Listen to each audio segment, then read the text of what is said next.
Hey, you know who it is. It's Zeus Cruz of Olympia Multimedia presenting you with another segment of BAM! Artist Apex. With this theme in mind, the ascension towards fulfilling the ambitions of the author. And as you can see, we're in studio today, and we have a special guest right here to my left. You've seen her on the shows before. Don't act like you don't recognize her, okay? She is the editor, co-founder and editor of Blue Jay Press, and also the proud author of, as you can see up here, Model Poet. And being that she's an editor, just to show you a couple examples of her work, she helped put together Millville Through Our Eyes, which is an anthology book of poets in the area, along with one of her feature authors under the label Blue Jay Press, Ray Cietti. And she has made herself known throughout New Jersey at different events, promoting the importance of reading, also to get involved with your passion for inspiring authors, helping them to bring out that passion, presenting a platform for them so they have an understanding how to go about putting together their manuscripts. She makes her presence known at various events. So give it up for Miss Rebecca Bonham. Rebecca, how are we doing today? I'm doing pretty good, thank you. It's great that you're back in the studio. I know we've been trying to put this together for a while, but as you guys know, we all get busy. But great that you're in studio today. I'm really looking forward to this, especially for you inspiring authors out there. I feel like you should be able to take a lot of notes here. Rebecca has years upon years of experience when it comes to putting together manuscripts together. So definitely hone in, get your notebooks out, take some notes, as we're going to be discussing the functionality of a publishing company and the process of reviewing and editing manuscripts. So again, if you're aspiring to become an author, a published author, but you want to get a little bit of understanding before you get all the way into it, this is the place you need to be. So enjoy. All right? So Rebecca, we're going to break this down into 4 parts. So let's start with part 1, which is the makings of a potential masterpiece. So could you explain to the viewers your process when editing a manuscript? Well, my process begins with I want to share your voice. Your voice is the one that I'm going to be focused on, and I feel like it deserves to be heard. And what I want to do is make the best presentation of your voice and your work as we can. What usually starts with is I'm looking for authors that have strong messages, strong stories, unique or current themes, something that I feel like can be worked upon, molded, improved here and there. But I want to keep it really true to you, and true to you as an author, and true to you as your voice, and that kind of thing. So we have a long process that we go through, and it usually depends on each author how quickly we move through that process. Okay. It begins with, if you submit a manuscript, it will be a quick read. I'll just read through it, kind of like I was just enjoying any other book or poetry, just to get a kind of sense of your topic, where you're coming from, what you're talking about, the voice that you use. After we accept your manuscript, what I will do is go into a more structured process. I will start with formatting. We'll just make it look good on page first. And through that, I kind of read it a little bit more in depth, just make sure that your thoughts are carried through to someone else. Because it might make sense to you, but when someone else reads it, you might get a little bit lost in that translation. So after the formatting, we go through the edit stage. And what I would do is I would just kind of highlight areas where I felt were unclear, maybe missing a word, and that kind of stuff. And what I would do is I would talk to you as an author and say, this kind of hung me up here. Maybe we should rethink these lines, or we should rethink these words. Maybe we could choose a different word that may make your meaning a little bit more understandable. And then I will let you sit with that for a while. So you would go ahead and you would go through and look at my suggestions, and you say, no, that's not what I meant. I meant something else. Or you would say, no, Rebecca, that's what I wanted to say. And I would say, okay, well, the argument always ends up on the author. They always win those big arguments. Then after that, we need to see what it looks like in print. A lot of times when you're reviewing your own work, and you're in your own work, and you're passionate about your own work, your brain will start to fill in the mistakes. So if I mistakenly, missed a the, or an a, or an and, or have some missing words, or things like that, your brain, because you're so attached to this work, will kind of just put that in when you're reading it. So those are the mistakes and things that I can catch. Also, when you see it in print, you might be so blind to seeing those things on the computer. When they're in print, they pop off of the page. So if you have, capitalization errors, punctuation errors, those kinds of things, you'll see them more in print. So even before the book gets to the public, we have another chance to make sure it's the best possible version of your book.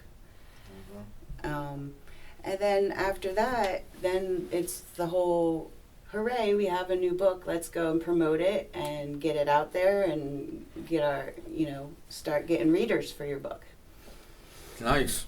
So what I'm noticing here is, one, taking notes as you're going through to get an understanding of the manuscript, understanding the different errors, if any changes that needs to be made. I love the fact that you're saying that you're very engaging with the author. Yes. That's very important, right? To ensure that you're getting their vision. Is it kind of difficult over time, maybe, because especially being that you're an author, like you'll look at a manuscript and it's like a part of you that kind of wants to be like, I want to inject a little bit of me in here, thinking it could elevate the book a little bit? I really try to stay away from that feeling or that want of feeling. Because when I edit, I don't want it to sound like me editing you. I want it to sound like you.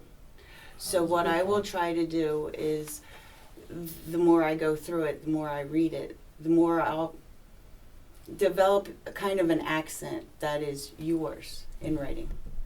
So what I would do is I kind of pick up on your accent, your voice, and then I would suggest things. I'm not going to change anything of yours without letting you know first. That's great. But I want it to sound authentic to you. Some phrases I might say, you might not, depending on age and who we are. I just want to make sure that it is the authentic to the author and the author's point in doing that.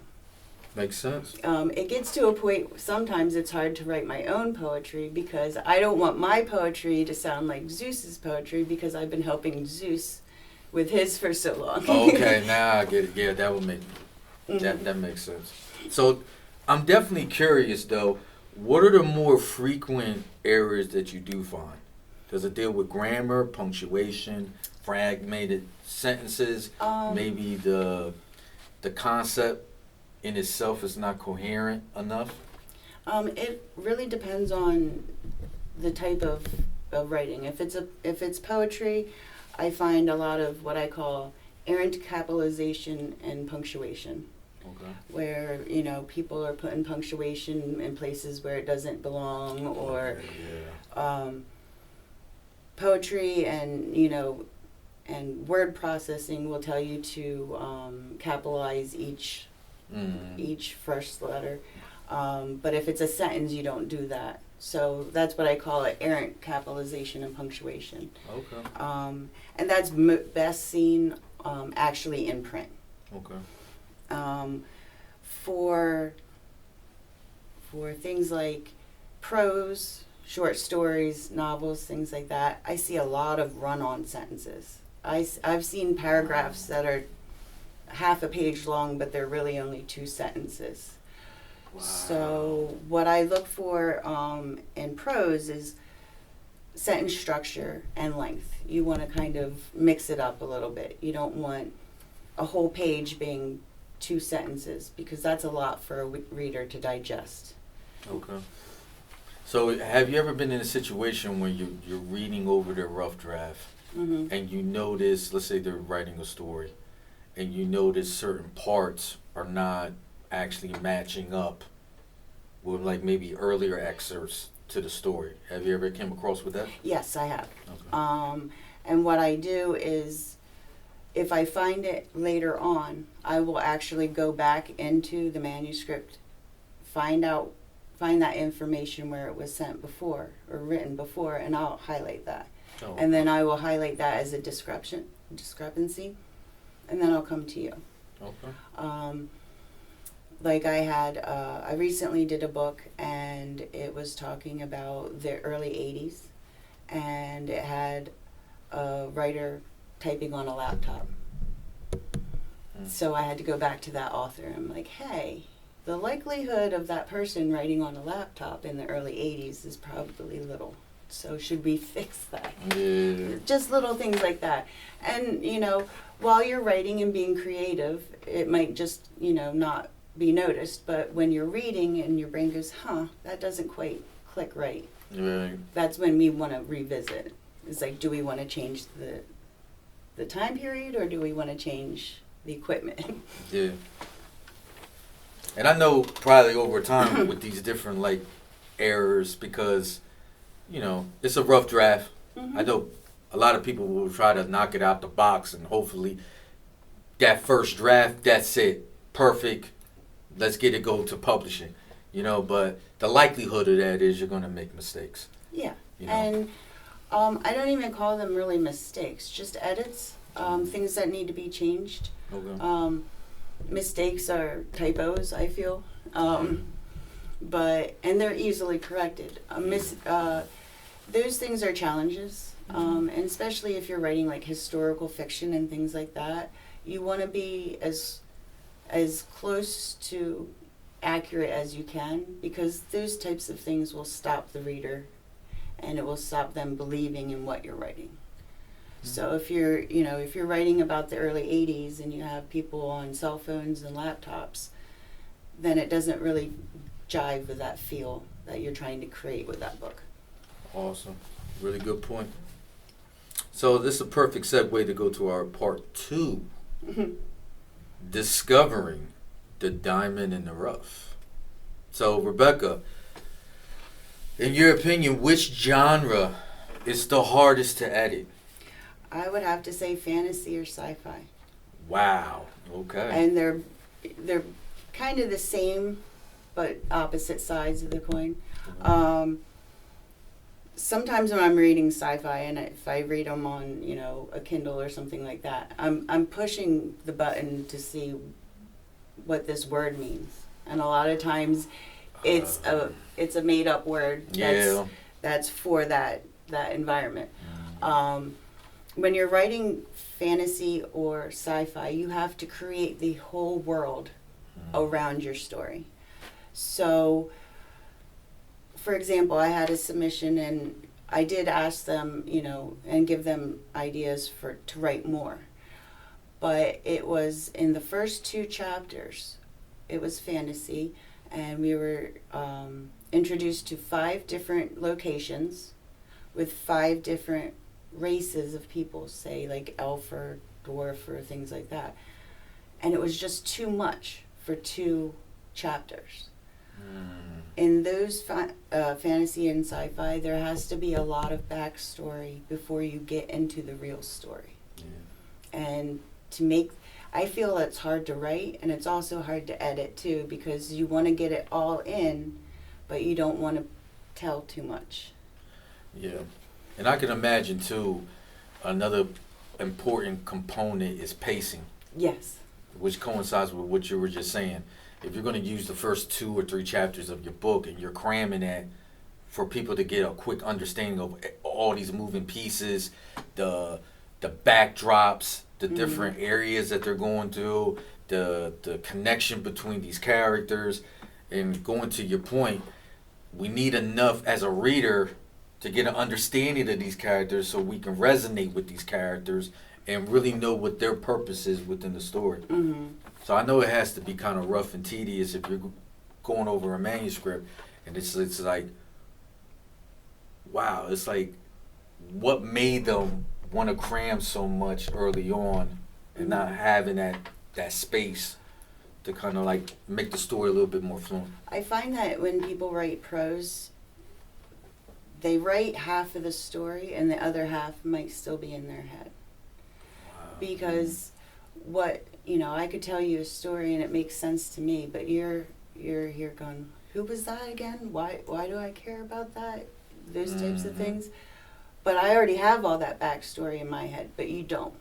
Yeah. So you have to kind of give those rich details in other ways that kind of help you push your story along and pace it better, but also give me the information that we need to be able to connect that.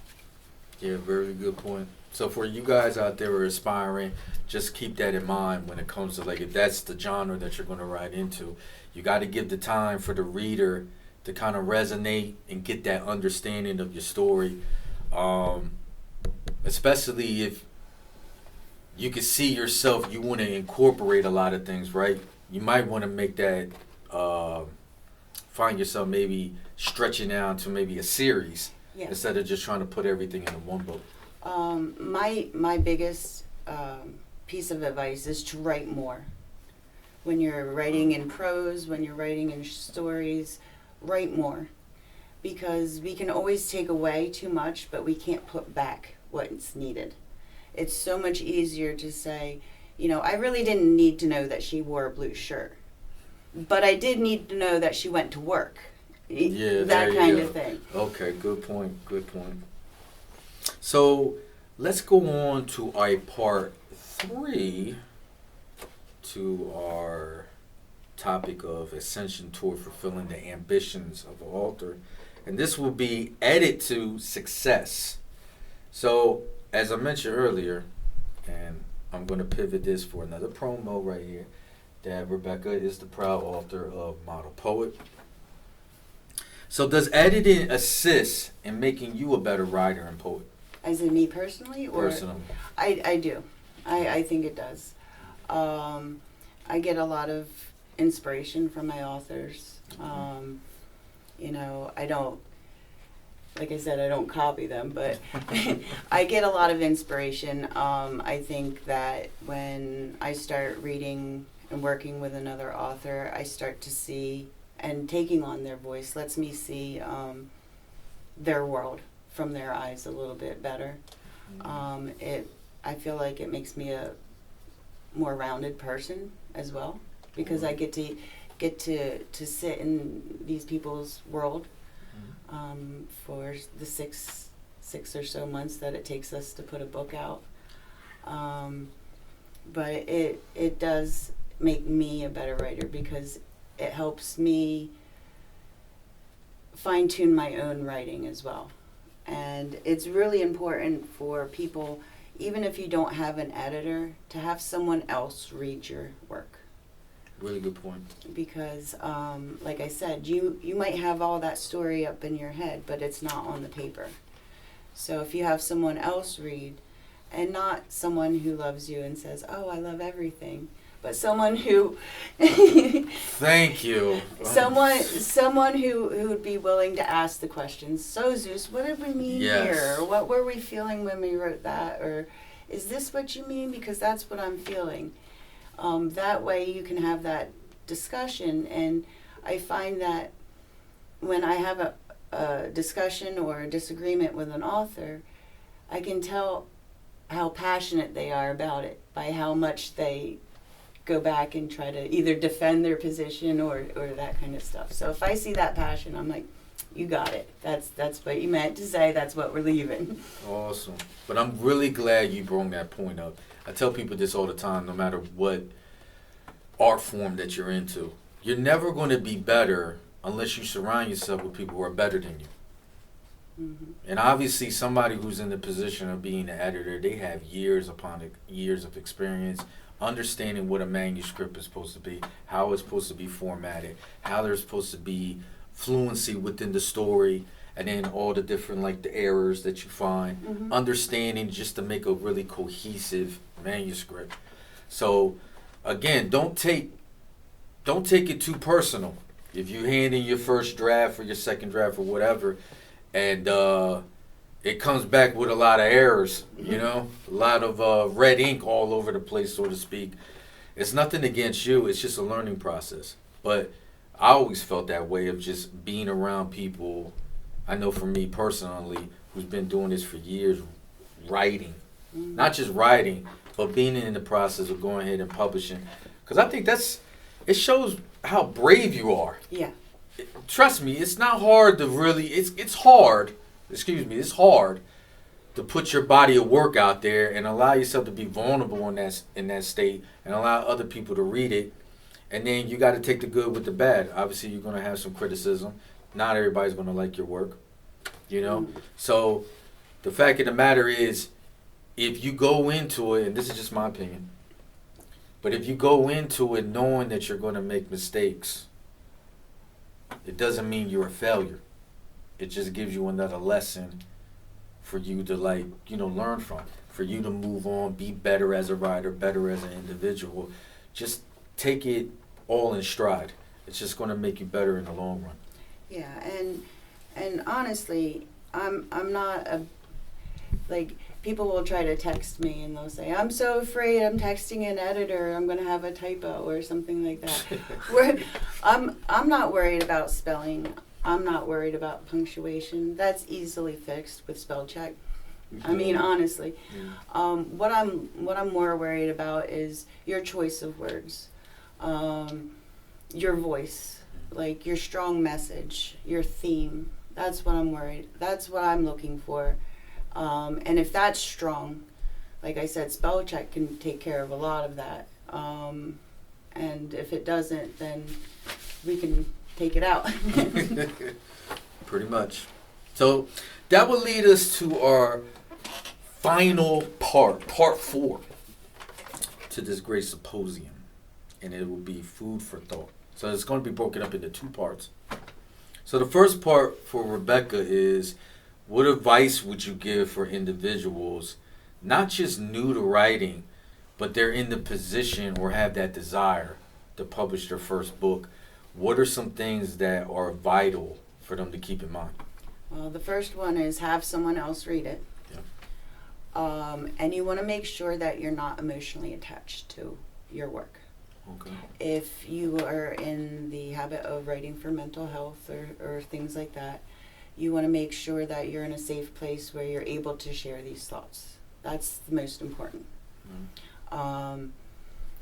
After that, you want to look for an editor or a publisher that is willing to keep your creative license for you. I don't want Zeus's book to sound like mine, because then that makes his less special and mine less special. You want to work with an editor or someone who is willing to hold up that integrity. You know, I don't want to change you so much that you're not you anymore, and you shouldn't work with an editor that would do that.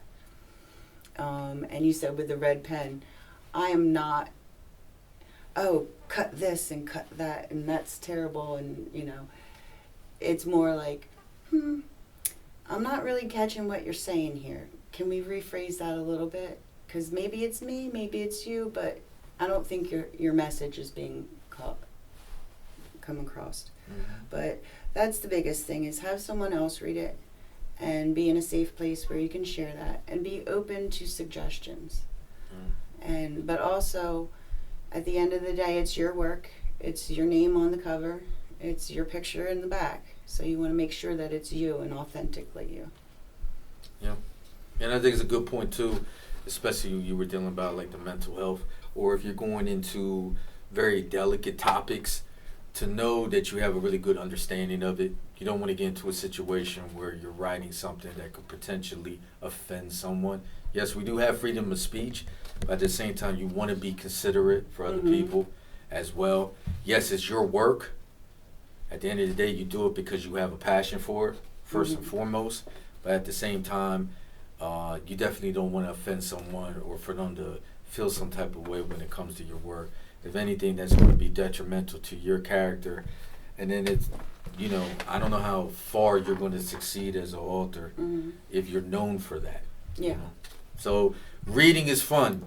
You want people not first and foremost, but you want people to enjoy your work. But first and foremost, you yourself have to enjoy your work. Yes. Yeah. You have to enjoy your work. You want other people to enjoy your work. Because when you do publish a book, it is a product. So yes. You have to remember that once I give my book to Zeus, now this is Zeus's book, okay? It's not my work anymore. It's Zeus's book. So you also have to keep in mind your audience in that as well. Great point. So this one, to finish out our discussion, I'm really interested on your thoughts on this. And again, the beauty of when it comes to the literary world, or publishing world, better to say, is that you do have options. So it's not standard the way it was maybe like 40 or 50 years ago when it comes to like publishing. So Rebecca, what are your thoughts on this? What are the pros and cons between going to a publishing firm versus self-publishing? Well, I can speak on indie publishing. The big publishing firms and things like that, you need to do submissions and lots of submissions, and it depends on your own mental fortitude, because a lot of rejections can start to break you down after a while. Indie publishers are easier, more open to publishing, poetry, unknown authors, things like that. And with indie publishers, you get the editing help, you get creative help. Maybe you're a good writer, but you're not a good artist, so you might need help making a cover. Sometimes you might, you need, you don't know all the ins and outs in formatting and how to present your book so it looks like a professional book, things like that. You get promotions. A lot of indie publishers like myself, I do a lot of promotions for my authors and trying to get your book and your voice and your words out there. You also get a lot of author support. When you're in with an indie publisher, it's kind of a close-knit family or community of authors.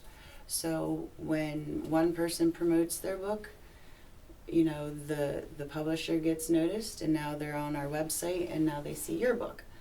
So you get that kind of cross-promotion and what I call cross-pollination between readers and readership. When you self-publish, though, you have complete creative control. And that's one of the big things. It's you don't have to work with someone else. You can do your own thing, how you want to do it, and do it that way. And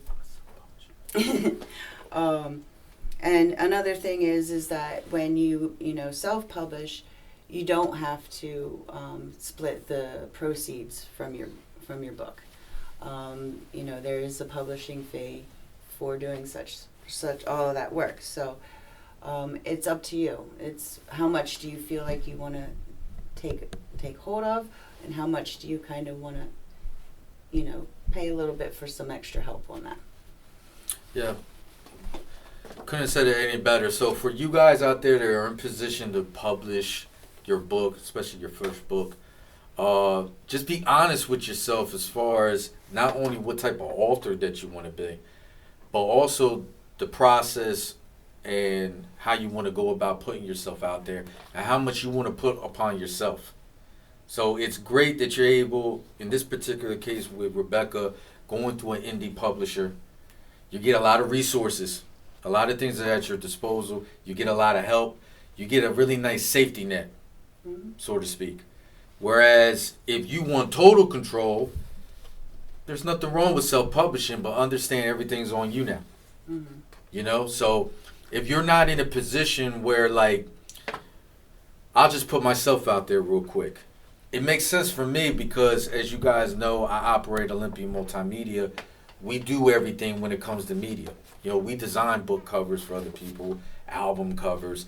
So it's not going to take much for my team once I put a vision in play of what my cover is going to be like. And especially when it comes to like marketing and promotional stuff, that's pretty much our backyard, what we do with the business. So for me personally, I can't speak for everybody else, it just made sense with everything that's going on and what I'm doing. I'm working on different projects. It's just easier for me to do self-publishing. You know, once I get the business to where I want to be at, I probably will lean more toward going to an indie publisher. Just to, because it's a lot. I'm telling you right now, it's a lot. To design everything, format, made a good point, and that's something I had to learn to do over time. I didn't know it at first, but I got to get the understanding of allowing other people to read it. Because I'm not an editor at heart, you know what I mean? I've been writing for years, but I can't tell you all the ins and outs when it comes to that or what to look for. At the end of the day, it's my work. I'm going to think it's good, right? Mm-hmm. So I definitely have that practice of allowing a few people to read it before I proceed forward. But you just have to be honest with yourself. Rebecca's provided a lot of good information that I hope you took in, but just be true to yourself. You know, this is your art form. You want to make the most of it. You don't want to get into a situation where it's like you put too much on your plate and then you get to the point where you don't feel like doing it anymore. Mm-hmm. You know, I know with Rebecca, she probably wants to pull her hair out on some of her edits, you know. So if you're going through your art form, you don't want to have that kind of same feeling as well. You want to also have fun while you're going through the process. Yeah, and I try to make it fun. I try to, you know, make each book a different process for, you know, and take into account the author's needs and the wants, the timeline, that kind of thing. As much help or as little as you need, we do it that way. But sometimes, even for your first book, it's a lot easier to go through it with somebody who's done this before. Really, you know? And like I said, just have that you know, you can bounce ideas and things off of each other, and that, you know, what works and what doesn't work and that kind of thing. Definitely. I know for myself, I lean on her, got a lot of inspiration from this woman. She's doing amazing things. So last but not least, for those out there that decided, hey, that's the direction I want to go into, to work with an indie publisher, where can they get in contact with you? You can always email me at editor@bluejadepress.com. And also visit the website? And yes, it's bluejadepress.com. So definitely check it out, especially if you are around here in the tri-state area. Definitely check out Rebecca. A lot of authors are under her label, and they have all had a measure of great success. And Rebecca's great. You know, she's been doing this for years. You're in good hands if you work with her and with her business, Blue Jay Press. So Rebecca, I definitely appreciate you coming to the studio. I know you're busy. I know you're kind of like me, an octopus, hands all over the place. You know, I know you got quite a few projects coming up that you're going to be doing as well. And I might as well put it out there. Yes, me, Rebecca, and a few others are definitely going to be working on putting out our first book event So look out for that soon. Soon. So Rebecca, again, I appreciate you. Well, thank you. Thank you for allowing me the time to talk about something that I really enjoy. Definitely, and you're very good at. Well, thank you. Great at. So again, this was Artist Apex. I appreciate you guys tuning in. You know who it is. It's Zeus Cruz of Olympia Multimedia. Thanks for watching, and we're going to be checking you later.